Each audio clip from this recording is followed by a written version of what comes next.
જો મિત્રો આ છે ગરુડિયા, પૂછ્યા છે 3 ગરુડિયા છે, પૂછ્યા છે ખાવાનું ગોતે છે. જો ચાલો આપણે આમને બિસ્કિટ નાખીએ. જો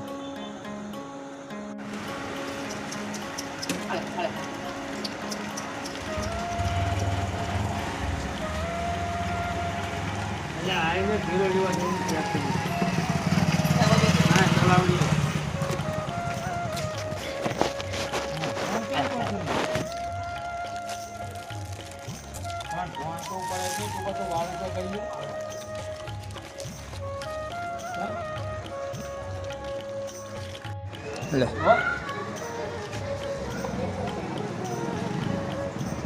હેલો મિત્રો, આજે આપણે ગરુડિયાને બિસ્કિટ નાખ્યા, સેવા કરી. હજી આપણે આવી સેવા કરતા રહીશું. તમે અમારી ચેનલ કરંટ ઠાઠ ઓફિશિયલીને લાઈક અને સબસ્ક્રાઈબ કરો.